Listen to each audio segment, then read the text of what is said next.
Hello friends, exam हाल के YouTube channel में आप सभी का स्वागत है। जितने भी विद्यार्थी क्लास 10 की तैयारी कर रहे हैं उन सभी विद्यार्थियों के लिए ये वीडियो काफ़ी महत्वपूर्ण है। इस वीडियो हम लोग क्लास 10 मैथ के कुछ महत्वपूर्ण एमसीक्यू क्वेश्चन डिस्कस करेंगे। तो चलिए वीडियो को बिना देरी करते हुए वीडियो को स्टार्ट करते हैं। तो जैसा कि आप लोग यहाँ पर देख सकते हैं, ये हमारा है पहला क्वेश्चन। और पहला क्वेश्चन में दिया गया है, किसी पूर्णांक क्यों के लिए प्रत्येक विषम पूर्णांक निम्नलिखित रूप का होता है। यानी कि ये जो क्यों है एक पूर्णांक है, इन विकल्पों में से ऐसा कौन सा विकल्प होगा जिसके लिए प्रत्येक विषम पूर्णांक का निम्नलिखित करोगे। यानी कि उसमें आप कोई संख्या रखेंगे, उसको सॉल्व जब करेंगे तो वो विषम ही हो जाएगा। ठीक है। ऑप्शन नंबर पहला है क्यों, और ऑप्शन नंबर बी में है क्यों प्लस वन, और ऑप्शन नंबर सी में है क्या टू क्यों, और ऑप्शन नंबर डी में है क्या टू क्यू प्लस वन। ठीक है। तो इस क्वेश्चन का जो राइट आंसर हो जाएगा वो हो जाएगा ऑप्शन नंबर आपका डी हो जाएगा, यानी टू क्यू प्लस वन हो जाएगा। ठीक, क्या हो जाएगा, टू क्यू प्लस वन हो जाएगा। ठीक है। चलिए अगले क्वेश्चन को समझते हैं। अगला क्वेश्चन यानी क्वेश्चन नंबर दूसरा। देखिए क्वेश्चन नंबर दूसरे में क्या बोल रहा है, समीकरण x plus y is equal to 4 तथा x minus y is equal to 0 का हल होगा। आपके ऑप्शंस में दिए गए हैं। ऑप्शन में दिया गया है क्या, x बराबर 0, वाई बराबर 5, x बराबर 4, वाई बराबर 0, और x बराबर 2, वाई बराबर 0, वाई बराबर 2। ठीक है। x बराबर 5, वाई बराबर 5। चल ठीक है। तो जब भी आपको इस टाइप का क्वेश्चन मिले समीकरण जैसा, तो उसको आप लोग बहुत इजीली हल कर सकते हैं। ज़्यादा सोल्यूशन नहीं, केवल आप ऑप्शन से ही इसे हल कर लेंगे। समझिए कैसे। सबसे पहले यहाँ पर दिया गया है क्या, सबसे पहले हमको यहाँ पर दिखाई दे रहा है x प्लस वाई बराबर 4। यानी कि आपका x का और y का मान जोड़ने पर कितना, 4 आना चाहिए। तो देख लेते हैं कौन से जोड़ने पर 4 आएगा। तो ये तो नहीं होगा, क्योंकि 0 और 5 5 हो जाएगा, ये तो बिल्कुल कट गया। इसको जोड़ेंगे तो 0 4 4, यहाँ पर देखिए बात बन रहा है। लेकिन अब यहाँ तो फॉलो कर रहा है। यदि आप इसको अब लेते हैं तो यक्स, मान लीजिए ये यक्स की वैल्यू 4 है, यानी यक्स इसकी वैल्यू 4 है और y की वैल्यू है 0। दोनों को जोड़ने पर आ गया 4। ये वाला कंडीशन तो फॉलो कर रहा है, इसको भी चेक करना होगा। यानी x की वैल्यू है कितना, 4 अभी हमने रखा है, माइनस y की वैल्यू है 4, घटाने में क्या होगा, 4 आ जाएगा। जबकि यहाँ पर आ रहा है 0, तो ये वाला आपका भी गलत हो जाएगा ऑप्शन। ठीक। ऑप्शन नंबर सेकंड और थर्ड देखेंगे, यानी तीसरा देखेंगे, तो यहाँ पर x का भी मान दो, y का भी मान दो। यानी कि आप जब 2 प्लस 2 जोड़ेंगे तो 2 और 2 हो जाएगा 4, और यदि 2 माइनस 2 करेंगे तो 2 2 हो जाएगा 0। यानी आपका ऑप्शन नंबर हो जाएगा ये वाला, यानी ऑप्शन नंबर आपका थर्ड जो है वो करेक्ट हो जाएगा। ठीक है। चलिए इसको हम लोग करेक्ट कर लेते हैं। ठीक। चलिए अगला समीकरण देखिए। अगला भी हमारा समीकरण है क्वेश्चन नंबर तीसरा। क्वेश्चन नंबर तीसरा में क्या बोल रहा है भाई, देखिए बोल रहा है समीकरण x minus y is equal to 2 एवं x प्लस वाई बराबर 2 का हल होगा। ठीक है। चलिए इसको भी समझ लेते हैं भाई, काफ़ी अच्छा क्वेश्चन है ये भी। इसको भी आप लोग ऑप्शन से ही रिलेट करके हल कर सकते हैं। तो देखिए सबसे पहले आपको कोई ऐसा ऑप्शन चुनना होगा जो कि x का मान, और क्योंकि x का मान यहाँ पे सब लिखा हुआ है, x का मान माइनस वाई का मान रखना होगा। जैसे मान लीजिए ये लेंगे तो x का मान यहाँ पर 0 है, माइनस वाई का मान 2 है, तो 0 में से 2 घटाएंगे तो माइनस में 2 हो जाएगा, तो ये ऑप्शन आपका नहीं होगा। ऑप्शन नंबर बी में देखेंगे तो x का मान है 2 और y का मान है 0, दोनों को लेंगे 0, ये वाला ऑप्शन तो आ जाएगा। लेकिन हाँ देख लेते हैं, इसको भी समझ लेते हैं। अच्छा है, देखिए सबसे पहले यहाँ यक्स का मान रखेंगे हम कितना, 2। यदि ऑप्शन नंबर दूसरे को लेंगे तो माइनस वाई की वैल्यू कितना है, 0 है, 0 लिख देंगे। यदि 2 में से 0 घटाएंगे तो हमारा 2 बचेगा, यानी ये वाला कंडीशन हमारा फॉलो कर रहा है। अब इसको भी देख लेते हैं। तो यक्स की वैल्यू यहाँ पर है 2, कितना है, एक्स की वैल्यू कितना है, 2 है, प्लस वाई की वैल्यू 0, और दोनों को जोड़ेंगे तो 2 ही हो जाएगा। मतलब दोनों कंडीशन में ये हमारा फॉलो कर रहा है, मतलब कि ये वाला जो ऑप्शन होगा, यानी ऑप्शन नंबर बी आपका जो है करेक्ट हो जाएगा। ठीक। ठीक है। चलिए अब हम लोग चलेंगे क्वेश्चन नंबर चौथे की ओर। क्वेश्चन नंबर चौथा को देखिए भाई। क्वेश्चन नंबर चौथा में क्या बोल रहा है, संख्या 4 अंडर रूट 3 है, यानी संख्या 4 अंडर रूट 3 क्या है, पूर्ण संख्या है या फिर अपरिमेय है या फिर अपरिमेय है या फिर कोई नहीं। तो देखिए 4 अंडर रूट जो 3 है ये एक अपरिमेय संख्या है, यानी ऑप्शन नंबर आपका सी जो है वो करेक्ट हो जाएगा। ठीक है। चलिए क्वेश्चन नंबर 5 का देखिएगा। क्वेश्चन नंबर 55 में क्या पूछ रहा है, बिंदु -3, 5 की वाई अक्ष से दूरी ज्ञात कीजिए। ठीक है, तो देखिए यहाँ पर पूछा जा रहा है क्या, वाई अक्ष से दूरी। तो आप सभी लोगों को पता होगा जो पहला मान होता है उससे हम लोग बोलते हैं यक्स और दूसरे को वाई बोलते हैं। ठीक है, तो देखिए जब वाई अक्ष से दूरी पूछ रहा है, जब वाई अक्ष से दूरी पूछ रहा है तो आप यक्स का जो वैल्यू है वही आपके ऑप्शन में यदि होगा तो वही आपका जो है करेक्ट आंसर हो जाएगा। ठीक, तो जब वाई अक्ष से पूछ रहा है तो हमारा आंसर क्या हो जाएगा, -3 हो जाएगा, और -3 आपका ऑप्शन नंबर फर्स्ट में दिया गया है, यानी ऑप्शन नंबर आपका जो फर्स्ट है वो करेक्ट हो जाएगा। ठीक, चलिए अगले क्वेश्चन यानी क्वेश्चन नंबर 6वें की ओर। क्वेश्चन नंबर 6वें को देखिए भाई, क्वेश्चन नंबर 6वें को देखिए। क्वेश्चन नंबर 6 में बोल रहा है बिंदु ए -4, बिंदु बी है क्या 4, 0 और सी है 0, 3 एक त्रिभुज के शीर्ष हैं, वह त्रिभुज कैसा होगा। यानी ये सब जो मान दिए गए वो त्रिभुज के एक शीर्ष हैं, वो त्रिभुज कैसा होगा, बस यही आपसे यहाँ पर पूछ रहा है। ठीक है, तो चलिए इसको हम लोग हल कर लेते हैं, तब समझ में आ जाएगा कि कैसा त्रिभुज है। तो सबसे पहले इसको मानों को हम लोग देख लेते हैं, इसका मान क्या क्या दिया गया है। तो इसका मान दिया गया हमें ए की वैल्यू दिया गया है, यानी ए का बिंदु ए का मान दिया गया कितना, -4, 0 और बी के मान दिया है कितना 4, 0 और यहाँ पर सी का मान दिया है कितना 0, 3 ये दिया गया है। ठीक है, चलिए अब हम लोग इसके हल। तो देखिए अब हम क्या करेंगे, सबसे पहले हम ए बी को लेंगे, यानी ए बी के बिंदु के बीच की दूरी निकालेंगे। तो यानी लिखेंगे ए बी बराबर में होता है क्या, फार्मूले में होता क्या, x2 होता है, तो x2 का मान हमारा हो जाएगा 4 हो जाएगा। ठीक है, तो x2 माइनस x1 की वैल्यू माइनस में है तो यहाँ पर माइनस माइनस हो जाएगा, प्लस हो जाएगा, और इसका होल स्क्वायर प्लस। उसके बाद क्या होता है, y2 होता है, तो y2 का मान 0 दिया गया है, माइनस y1 का भी मान 0 है, तो इसका वही होल स्क्वायर हो जाएगा। ठीक है, तो 4 और ये 4 हो जाएगा 8 का वर्ग, ये 0 0 तो वैसे ख़त्म हो जाएगा यहाँ पर। ठीक है, और 4 का वर्ग आप 8 का वर्ग करोगे तो 8 28 हो जाएगा कितना 64 हो जाएगा। क्या हो जाएगा भाई, 64 हो जाएगा। ठीक है, और 64 जो है ये आपका कितने का वर्ग है, तो ये 8 का वर्ग है, और इसको जो और हम लोग तोड़ेंगे तो इसको हम लोग लिख सकते हैं 2√2। ठीक है, ए बी का मान निकल गया। अब हम क्या करेंगे, ए बी का मान निकल गया, अब बी सी का मान निकालेंगे। तो यहाँ से देखिए यही निकाल लेते हैं बी सी का मान। तो बी सी बराबर फार्मूला वही होगा हमारा, यानी बी और सी को ले रहे हैं तो x2 का मान हमारा कहाँ 0 हो जाएगा यहाँ पर, x2 माइनस x1 की वैल्यू कितना है 4 है, तो 4 लिखेंगे इसका होल स्क्वायर, प्लस y2 का मान यहाँ पर दिया गया है कि 3 दिया गया है, माइनस y1 का मान है 0 तो इसको 0 का लिखेंगे। ठीक है, अब देखिए 0 में से 4 जाएगा तो माइनस में 4 बचेगा, माइनस में 4 का वर्ग यहाँ पर कर देंगे, प्लस में 3 में से 0 गया तो यहाँ पर बचेगा क्या 3, यानी 3 का वर्ग हो जाएगा। 4 का वर्ग करेंगे तो यहाँ पर हो गया 16, और ये 3 का वर्ग हो जाएगा, 3 3 का 9 हो जाएगा। तो 16 और 9 जोड़ेंगे तो ये हो जाएगा 16 9 25, और ये होता है कितने का वर्ग, तो ये होता है 5 का वर्ग। ठीक है, चलिए अब हम क्या, ए बी बी सी निकल गया, अब सी ए निकालेंगे।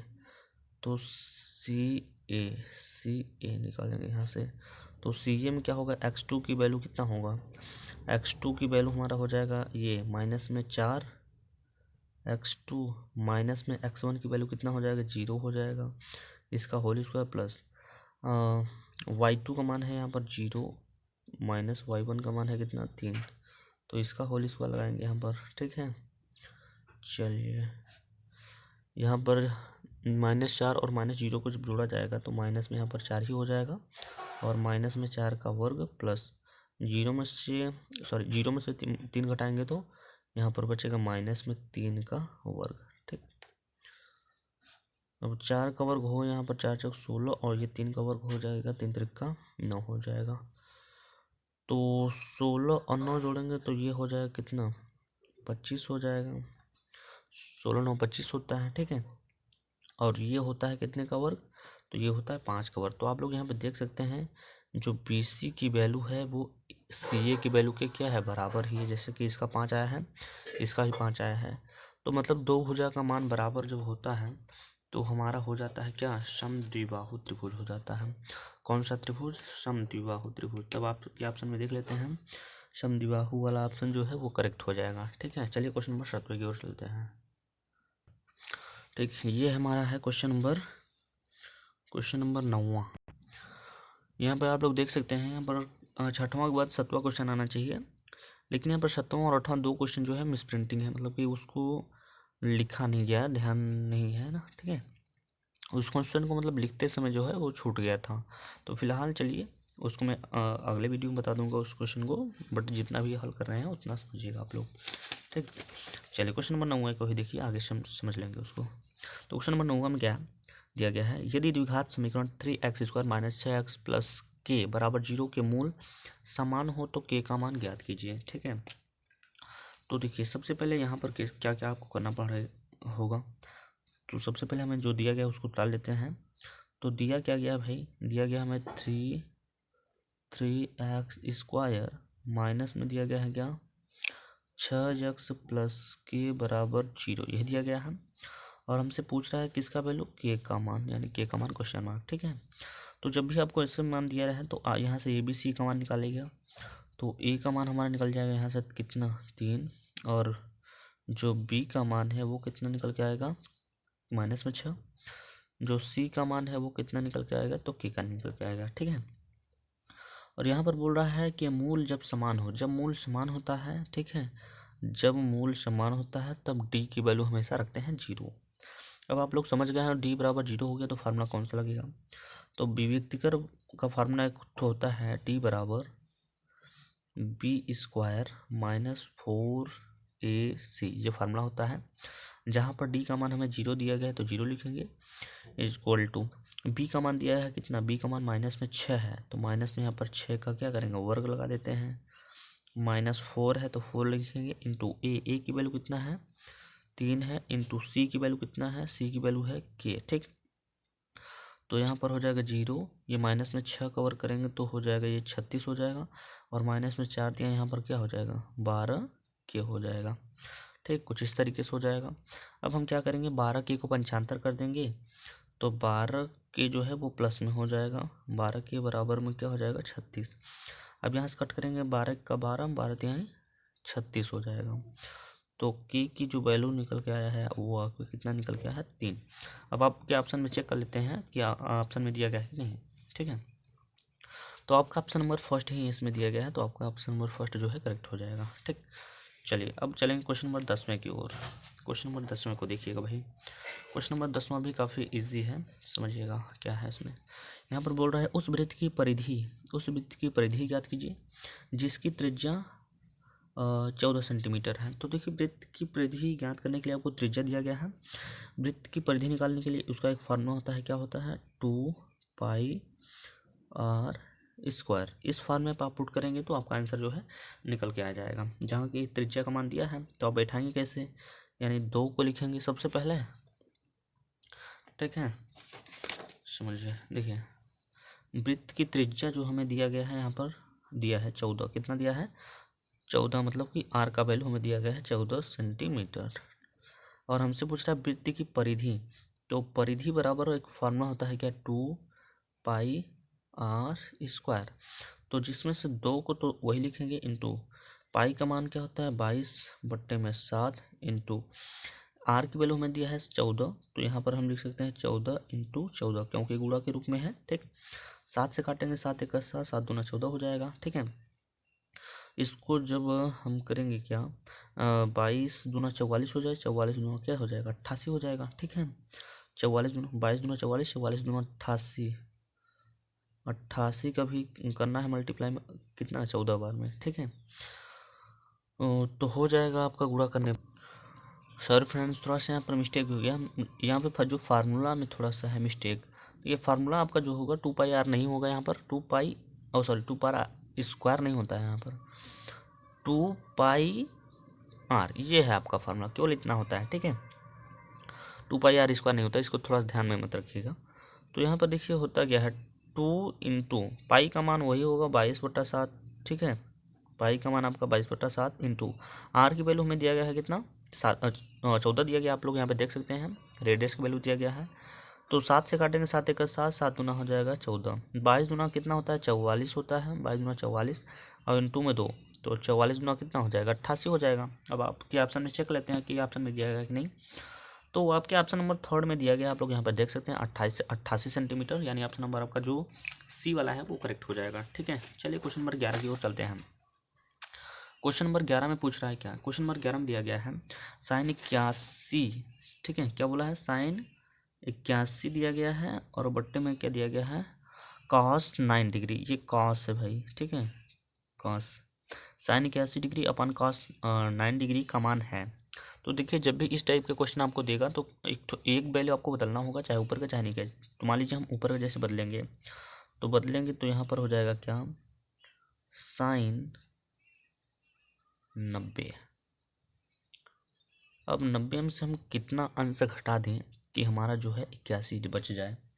तो 90 में से यदि हम घटाएंगे कितना 9 डिग्री यदि घटा देते हैं तो हमारा जो है 81 बचेगा। नीचे जो है वही लिखना होगा उसको, यानी कि cos 9 डिग्री। तो sin 90 माइनस थीटा बराबर क्या होता है cos थीटा होता है। तो cos लिखेंगे और थीटा के स्थान पे यहाँ पर दिया गया है 9 डिग्री और नीचे क्या दिया गया है cos में यहाँ पर 9 डिग्री पहले से है, cos से पूरा पूरा कैंसिल हो जाएगा, बचेगा 1, यानी ऑप्शन नंबर आपका कौन सा सही होगा। ऑप्शन नंबर आपका जो बी दिया है बी में वही सही हो जाएगा, ठीक है। चलिए क्वेश्चन नंबर 12 को देखिए।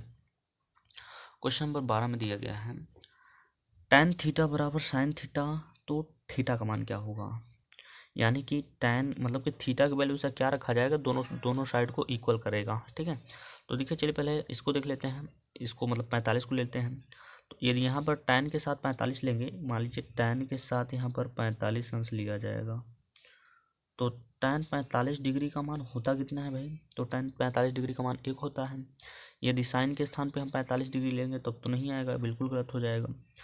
तो 60 लेके चेक कर लेंगे तो साइन 60 अंश का मान कितना होता है, सॉरी साइन 60 अंश का मान तो होता है √3/2 होता है, ठीक है। साइन 60 यदि साइन के स्थान पे लेंगे तो यदि इसी 60 अंश को हम ये tan के साथ लेंगे तो हो जाएगा आपका कितना मान हो जाएगा, यहाँ पर भी नहीं हो जाएगा, वहाँ पर रूट हो जाएगा 2, √3 हो जाएगा, तो ये भी नहीं होगा।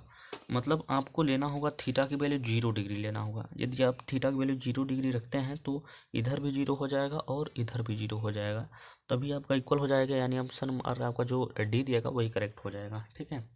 चलिए क्वेश्चन नंबर 13 को देखिएगा। क्वेश्चन नंबर 13 को देखिएगा। क्वेश्चन नंबर 13 में दिया गया है क्या 9 sec square theta minus 9 tan square theta बराबर होगा। तो यहाँ पर सिंपल सवाल है, यहाँ पे देखिए आई इसमें और इसमें दोनों हमें 9 कॉमन दिख रहा है, तो 9 को हम क्या करेंगे बाहर कर लेंगे। जब 9 को हम बाहर करेंगे तो फिर बचेगा क्या ये sec स्क्वायर थीटा माइनस में यहाँ पर हो जाएगा क्या tan स्क्वायर थीटा, ये हो जाएगा, ठीक। और 9 into sec square theta minus tan square theta बराबर क्या 1 होता है। 9 को पूरा 1 में करें 9 कम 9 हो जाएगा, ठीक है। यानी ऑप्शन नंबर आपका जो फर्स्ट में दिया और सेकंड में दिया गया है बी में वही करेक्ट हो जाएगा, ठीक है। चलिए अगले क्वेश्चन को की ओर चलते हैं, क्वेश्चन नंबर 14 की ओर, ठीक है। क्वेश्चन नंबर 14 को समझिए भाई। क्वेश्चन नंबर 14 को यहाँ पर दिया गया है क्या sine square theta into sec square theta का मान होगा। तो यहाँ पर देखिए कैसे इसको बहुत इजीली हल कर सकते हैं। तो यहाँ पर साइन स्क्वायर थीटा को आप ज्यों कहते हो लिखिए, इंटू ये जो सेक स्क्वायर थीटा इसको बट्टे वाले फॉर्म में बदल दीजिए, यानी 1/cos में 1/cos स्क्वायर थीटा। तो साइन का जब ऊपर गुणा करेंगे तो साइन यहाँ पर हो जाएगा ऊपर हो जाएगा साइन स्क्वायर थीटा और नीचे क्या है cos स्क्वायर थीटा है। तो साइन थीटा बटे cos थीटा बराबर क्या होता है tan थीटा हो जाता है। तो यहाँ पर क्या बन जाएगा tan स्क्वायर थीटा बन जाएगा, यानी ऑप्शन नंबर आपका जो सी में दिया गया वो करेक्ट हो जाएगा, ठीक है। चलिए इस वीडियो का लास्ट क्वेश्चन क्वेश्चन नंबर 15 की ओर। क्वेश्चन नंबर 15 में दिया गया है यदि tan a बराबर 4/3 तो सेक a का मान होगा, ठीक है। चलिए ये काफ़ी इजी सवाल है, आप लोग आसानी से लगा सकते हैं। इस क्वेश्चन को हल करने से पहले सबसे आपको पहले एक त्रिभुज बनाना होगा। बन गया मेरा त्रिभुज यहाँ पर, ठीक बन गया। नाम दे दीजिए, यहाँ पर हो जाएगा ए हो जाएगा, ये हो जाएगा बी और यहाँ पर हो जाएगा सी हो जाएगा। तो यहाँ पर मुझे दिया है tan a क्या दिया है, tan a बराबर में दिया गया है क्या, 4/3 दिया गया है। तो tan a बराबर होता है क्या, लंब बट्टे में क्या होता है, आधार होता है। लंब का मान हम यहाँ रखेंगे 3 और आधार की वैल्यू 4। ठीक है, कर्ण का मान निकालना है तो दोनों को वर्ग करके जोड़ना होगा। ठीक है, तो 4 का वर्ग हो जाएगा 16 प्लस 3 का वर्ग हो जाएगा 9, 16 और 9 25 हो जाएगा, मतलब कि ये 5, यहाँ पर 5 आ जाएगा। ठीक है, भुजा का मान निकल गया। हमें सेक का पूछा है, सेक ए का, तो सेक ए का चलिए भाई निकाल लेते हैं। तो सेक ए बराबर होता क्या है भाई, सेक ए बराबर होता क्या है, कर्ण बटे आधार होता है फार्मूला। ठीक है, कर्ण बटे आधार होता है। तो कर्ण का मान हमारा कितना दिया है, 5 दिया है, आधार की वैल्यू दिया है 3, यानी 5/3 ही हमारा जो है करेक्ट आंसर हो जाएगा।